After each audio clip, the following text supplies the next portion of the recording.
नमस्कार। आकाशवाणी से विश्व दर्पण के साथ मैं रवि कपूर।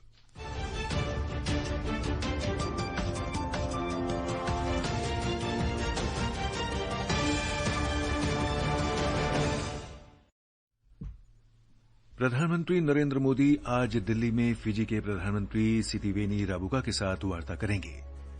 रूस में भारत के राजदूत ने कहा, भारत जहां से सस्ता तेल मिलेगा वहीं से खरीद जारी रखेगा और राष्ट्रीय हितों की रक्षा के लिए कदम उठाएगा। रूस और यूक्रेन ने 146 युद्धबंदियों की अदला बदली की। कनाडा के प्रधानमंत्री मार्क कार्नी ने यूक्रेन के राष्ट्रपति वोलोदिमीर जेलेंस्की से मुलाकात की। शांति समझौते के तहत यूक्रेन के लिए सुरक्षा गारंटी का समर्थन किया। और वियतनाम के पूर्वी तट पर कल सुबह तूफान काजिकी के टकराने की आशंका को देखते हुए करीब 6 लाख लोगों को सुरक्षित स्थानों पर पहुंचाया गया।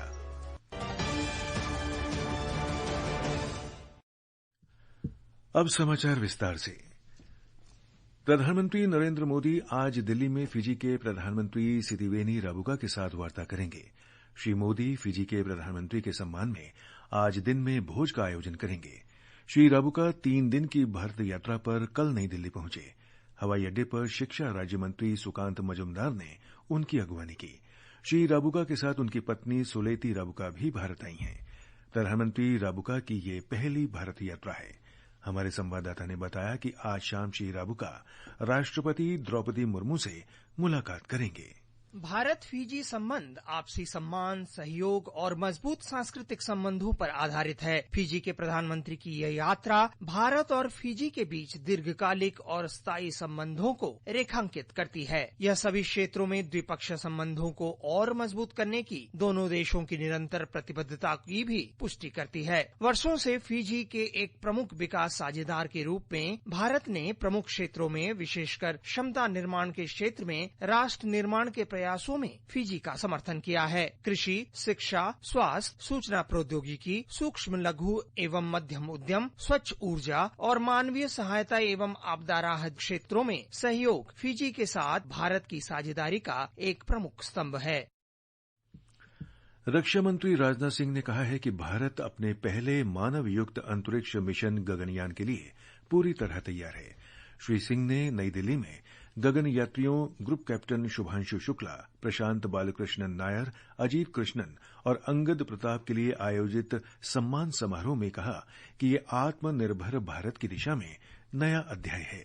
हमारा कंट्रीब्यूशन केवल स्पेस में उपग्रह भेजने तक सीमित नहीं है। आज भारत चंद्रमा से लेकर मंगल ग्रह तक अपनी उपस्थिति दर्ज करा चुका है। आज भारत गगनयान जैसे मिशन के लिए भी पूरी तरह तैयार है। मैं इसे केवल तकनीकी उपलब्धि के रूप में नहीं देखता, बल्कि आत्मनिर्भर भारत का नया अध्याय है, जहां हम विश्व की बड़ी स्पेस पावर्स के बीच खड़े हो रहे हैं। रूस में भारत के राजदूत विनय कुमार ने कहा है कि जहां भी सस्ता तेल मिलेगा भारत वहां से तेल खरीदना जारी रखेगा। उन्होंने कहा कि अमरीकी टैरिफ के बीच भारत अपने राष्ट्रीय हितों की रक्षा के लिए कदम उठाएगा। रूस की सरकारी समाचार एजेंसी से साक्षात्कार में श्री विनय कुमार ने कहा कि रूसी तेल की खरीद के कारण भारतीय आयातों पर कुल 50% शुल्क का अमरीकी निर्णय गलत, अविवेकपूर्ण और अनुचित है। उन्होंने कहा कि भारत की ऊर्जा नीति का उद्देश्य अपने नागरिकों के लिए विश्वसनीय आपूर्ति सुनिश्चित करना है और रूस तथा अन्य देशों के साथ सहयोग ने वैश्विक तेल बाजार की स्थिरता में योगदान दिया है। गाजा शहर के सबसे बड़े इलाके पर कब्जा करने की इजरायल की योजना के तहत विमानों और टैंकों ने शहर के कई हिस्सों पर बमबारी की है। निवासियों ने शहर के उत्तरी और पूर्वी क्षेत्रों में लगातार विस्फोटों की बात कही है। इजरायल ने गजा शहर पर हमले जारी रखने का संकल्प लिया है। इजरायल के रक्षा मंत्री इजराइल काटज ने कहा कि हमास को हराने, सभी बंधकों की रिहाई और युद्ध समाप्त करने के लिए पूरी ताकत से हमला जारी रहेंगे। इससे पहले श्री काटज ने कहा था कि हमले की योजना को स्वीकृति दे दी गई है। अगर हमास युद्ध समाप्त करने के लिए सभी बंधकों की रिहाई और इस क्षेत्र पर इजरायल के स्थायी सुरक्षा नियंत्रण की शर्तों पर सहमत नहीं होता तो गजा को तबाह कर दिया जाएगा। इजरायली सेना ने उत्तरी गजा पट्टी के जबालिया पर हमले बढ़ाने की पुष्टि की है। सेना ने कहा कि अतिरिक्त क्षेत्रों में हमले बढ़ाने का उद्देश्य हमास को फिर से संगठित होने से रोकना है। विश्व दर्पण समाचार आकाशवाणी से प्रसारित किए जा रहे हैं। ताजा समाचार जानने के लिए आप हमारे social media handle x@AIR news Hindi को फॉलो कर सकते हैं। विश्व दर्पण में आपका फिर स्वागत है। रूस और यूक्रेन ने संयुक्त अरब अमीरात की मध्यस्थता के बाद कल 146 युद्धबंदियों की अदला बदली की। रूस के रक्षा मंत्रालय ने बताया कि रिहा किए गए सभी रूसी युद्धबंदियों को बेलारूस में मनोवैज्ञानिक और चिकित्सा सहायता उपलब्ध कराई जा रही है। यूक्रेन के राष्ट्रपति वोलोदिमीर जेलेंस्की ने रूस से लौटे कैदियों की तस्वीरें पोस्ट करते हुए कहा कि इनमें से अधिकतर वर्ष 2022 में रूस के हमले के बाद से ही कैद थे। उन्होंने कैदियों की अदला बदली में संयुक्त अरब अमीरात की भूमिका के लिए उसका आभार व्यक्त किया। कनाडा के प्रधानमंत्री मार्क कार्नी ने यूक्रेन के राष्ट्रपति वोलोदिमीर जेलेंस्की से कहा है कि वे किसी भी शांति समझौते में मजबूत सुरक्षा गारंटी की यूक्रेन की मांग का समर्थन करते हैं। उन्होंने कहा कि कनाडा ऐसी किसी भी व्यवस्था के अंतर्गत सेना भेजने से इनकार नहीं करेगा। मार्च में पदभार ग्रहण करने के बाद पहली बार यूक्रेन की यात्रा पर आए श्री कार्नी कल यूक्रेन के स्वतंत्रता दिवस के उपलक्ष्य में मध्य कीव में आयोजित समारोह में जेलेंस्की के साथ शामिल हुए। इस समारोह में यूक्रेन के लिए ट्रंप के विशेष दूत कीथ केलॉग भी शामिल थे।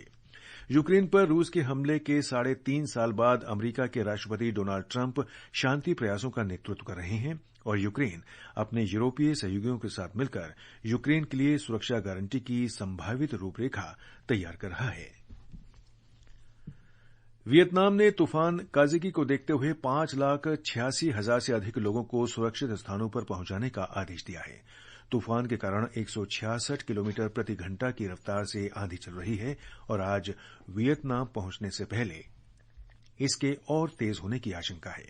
वियतनाम के मध्य प्रांतों थान हुआ, क्वांग त्रि, ह्यू और दा नांग के लोगों को अपने घर छोड़ने का आदेश दिया गया है। उड़ानें रद्द कर दी गई हैं और नावों को समुद्र में नहीं जाने को कहा गया है। तूफान चीन के हेनान प्रांत से गुजर रहा है, जहां 320 मिलीमीटर तक बारिश का अनुमान है। वियतनाम के अंदरूनी इलाकों में पहुंचने के साथ ही तूफान कमजोर होने की उम्मीद है। खेल मंत्री मनसुख मांडविया ने कहा कि भारत का 2047 में आजादी की शताब्दी तक दुनिया के शीर्ष 5 खेल राष्ट्रों में शामिल होने का लक्ष्य है। अहमदाबाद में राष्ट्रमंडल भारोत्तोलन चैंपियनशिप के उद्घाटन समारोह में श्री मांडविया ने कहा कि प्रधानमंत्री नरेंद्र मोदी के नेतृत्व में खेल क्षेत्र में अभूतपूर्व प्रगति हुई है। हमें ओलंपिक्स आयोजन की दिशा में आगे भी बढ़ना है और आने वाले 10 सालों में देश से 1 से 10 क्रम के स्पोर्टिंग नेशन में भी ले जाना है। 2047 जब देश आजादी का शताब्दी वर्ष मनाता हो, तब मोदी जी ने हमें लक्ष्य दिया है कि हमें 1 से 5 क्रम के स्पोर्टिंग नेशन में हमारा स्थान को अंकित करना है। और अब खेल जगत की खबरों के साथ हैं मृगनयनी पांडे। भारत की शर्वरी सोमनाथ शिंदे ने अंडर 18 विश्व युवा तीरंदाजी चैंपियनशिप में महिला व्यक्तिगत रिकर्व स्पर्धा का स्वर्ण पदक जीता है। उन्होंने कल कनाडा के विनिपेग में रोमांचक फाइनल में दक्षिण कोरिया की किम येवोन को 6-5 से हराया। इस टूर्नामेंट में भारत का ये दूसरा स्वर्ण पदक है। इससे पहले चिकिता त्रिपाठी ने अंडर 21 कंपाउंड व्यक्तिगत स्पर्धा में स्वर्ण पदक जीता। उधर भारतीय निशानेबाज ऐश्वर्य प्रताप सिंह तोमर ने कजाकिस्तान में एशियाई निशानेबाजी चैंपियनशिप की 50 मीटर राइफल 3 पोजीशन स्पर्धा में स्वर्ण पदक जीत लिया है। भारत 24 स्वर्ण, 9 रजत और 10 कांस्य सहित कुल 43 पदक लेकर पहले स्थान पर है। इस बीच सैफ अंडर 17 महिला फुटबॉल चैंपियनशिप में अनुष्का कुमारी की शानदार हैट्रिक की बदौलत भारतीय टीम ने कल थिम्पू में मेजबान भूटान को 8-0 से हराया। ये भारतीय टीम की टूर्नामेंट में लगातार तीसरी जीत है। भारत के 3 मैचों में 9 अंक हैं और वो बांग्लादेश और नेपाल से आगे है। अंत में मुख्य समाचार एक बार फिर। प्रधानमंत्री नरेंद्र मोदी आज दिल्ली में फिजी के प्रधानमंत्री सिरिसेना राबुका के साथ वार्ता करेंगे। रूस में भारत के राजदूत ने कहा, भारत जहां से सस्ता तेल मिलेगा वहीं से खरीद जारी रखेगा और राष्ट्रीय हितों की रक्षा के लिए कदम उठाएगा। रूस और यूक्रेन ने 146 युद्धबंदियों की अदला-बदली की। कनाडा के प्रधानमंत्री मार्क कार्नी ने यूक्रेन के राष्ट्रपति वोलोदिमीर जेलेंस्की से मुलाकात की और वियतनाम के पूर्वी तट पर कल सुबह तूफान काजिकी के टकराने की आशंका को देखते हुए करीब 6 लाख लोगों को सुरक्षित स्थानों पर पहुंचाया गया। इसके साथ ही विश्व दर्पण का ये अंक समाप्त हुआ। नमस्कार।